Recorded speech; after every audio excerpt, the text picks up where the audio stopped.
10 জেলার ওপর দিয়ে বয়ে যাচ্ছে শৈত্যপ্রবাহ।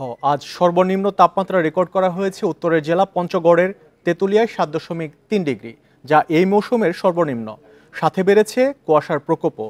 হিমেল হাওয়া ও কুয়াশার জেরে জনজীবনে বেড়েছে ভোগান্তি। শীত পরিস্থিতি নিয়ে আরও জানাতে পঞ্চগড় থেকে যুক্ত হচ্ছেন সহকর্মী শফিকুল আলম।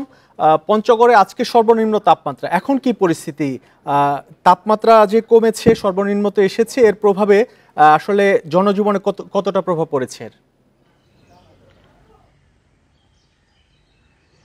জি, আমি যদি তেঁতুলিয়া আবহাওয়া অফিসের তথ্য বলি, তাহলে কিন্তু পঞ্চগড়ের উপর দিয়ে মাঝারি পর্যায়ে শৈত্যপ্রবাহ বয়ে চলেছে। তার কারণ সকাল 9টায় কিন্তু তেঁতুলিয়া আবহাওয়া অফিসের পক্ষ থেকে সর্বনিম্ন তাপমাত্রা রেকর্ড করা হয়েছে 7.3 ডিগ্রি সেলসিয়াস। এটি কিন্তু গতকালকে ছিল 9.5, অর্থাৎ 8 থেকে 10-এর মধ্যেই সর্বনিম্ন তাপমাত্রা থাকলে মৃদু শৈত্যপ্রবাহ, এবং 6 থেকে 8-এর মধ্যে সেই সর্বনিম্ন তাপমাত্রা নেমে গেলে কিন্তু বলা হচ্ছে মাঝারি পর্যায়ের শৈত্যপ্রবাহ।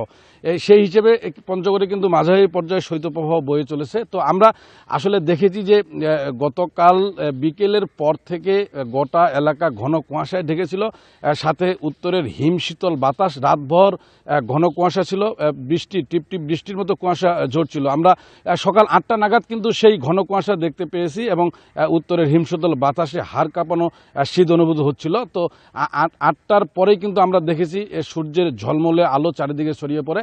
তো এই রোদের কারণে কিন্তু সাধারণ জনমানুষের মধ্যে কিছুটা স্বস্তি আমরা দেখতে পেয়েছি। এর বাইরে শীতের যে দুর্ভোগ খেটে খাওয়া মানুষের, সেটি কিন্তু রয়ে গেছে। এই ছিল শীত পরিস্থিতি নিয়ে পঞ্চগড় থেকে সর্বশেষ।